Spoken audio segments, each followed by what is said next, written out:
Everybody, Steph from the Hot Move Podcast. Okay, I've been holding off on talking about the Cavaliers, and I think it's time to actually have a real conversation about this Cleveland Cavaliers team as they go ahead and beat the Sixers tonight without Paul George and Joel Embiid. Of course, they're not playing back-to-backs. Joel Embiid said he doesn't ever want to play back-to-backs, so you can go ahead and punt the Sixers season as they fall to 2-9.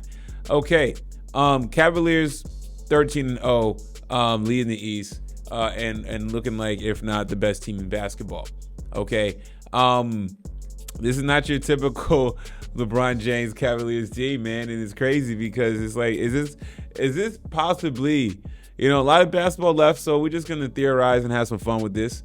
Okay. Could this be the best Cavaliers team at the moment ever assembled, right? For a regular season.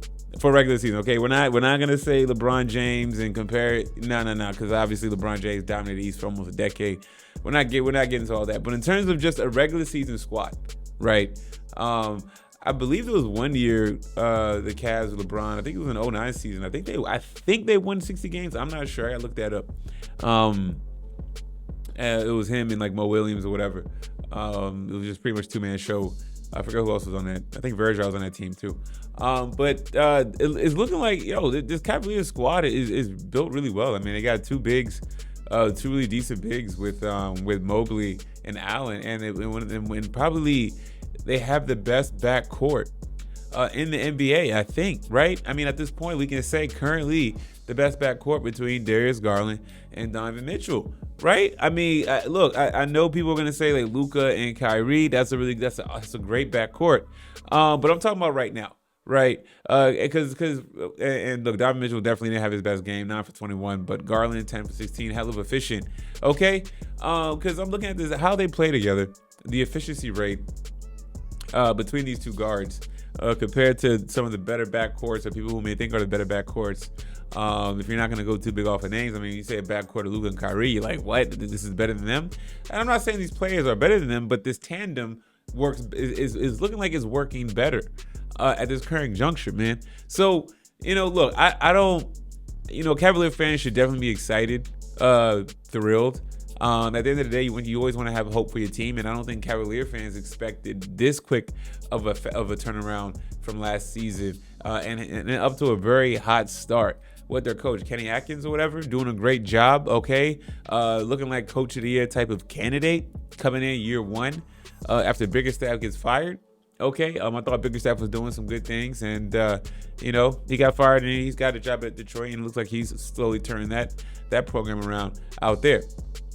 So for the Cavaliers, they're on pace to have number one, a historically really good regular season. Okay, I don't think they will, in terms of like them, being, winning 69 games and having only like, 12, 13 losses or whatever like that. You know what I'm saying? Like, I don't see that. Could it happen? Sure. Okay, this team is due for a losing streak. It happens in long seasons like this. Okay. Or it may not happen. Maybe they may just lose a game or two here and there, and actually have one of the best records in NBA history, possibly. But definitely have the best record in Cavalier history, right? I don't believe any Cavaliers team led by LeBron James ever started out 13-0. So the Cavaliers are already doing something historically without LeBron James, which is kudos to the Cavaliers and their front office and everything. And finally, it's taken years since LeBron James' departure to finally put a product on the court. At the moment, it is possibly championship contenders, right? I mean, you start the season out 13-0. It's not a fluke. It's not a joke. Okay, you got to start looking at this team as a serious threat to come out of the Eastern Conference. Do I think they're coming out of the Eastern Conference? No. I think that if they run into a team like the Boston Celtics, I think they could lose in that. I think they could lose that series. I think if they run into a team, if they figure things out like the New York Knicks, I think they could lose that series as well.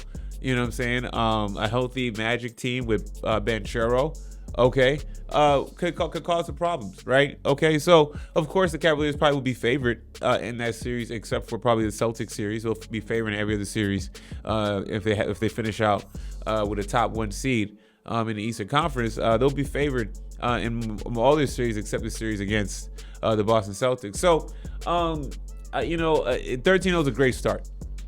Okay, great that they're doing something outside of LeBron James, and having a historic start to the season. And is this team, is it fool's gold or is it legit? Right, a lot of basketball left to be played, like I've said, because I'm curious to see how this team goes through ups and downs and the lows of the regular season. Are they able to maintain?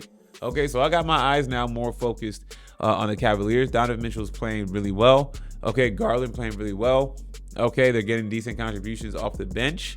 Okay, LeVert came back. I believe LeVert came back tonight and everything like that. Or I think he was out. He's playing. So, top to bottom, this team looks pretty good. Very well put together roster. Okay, led by Donovan Mitchell. Okay, he's their 1A. Garland's their 1B. You have a couple of bigs. You have some. Who's the Max Strus? Hasn't come back yet. Okay, did he come? Did he play yet? No, he didn't come play. He didn't play yet. So, there's a lot of room to grow. And what is their ceiling going forward? Y'all let me know what y'all think about this, man. Thanks for watching. Please like, subscribe. I'm out.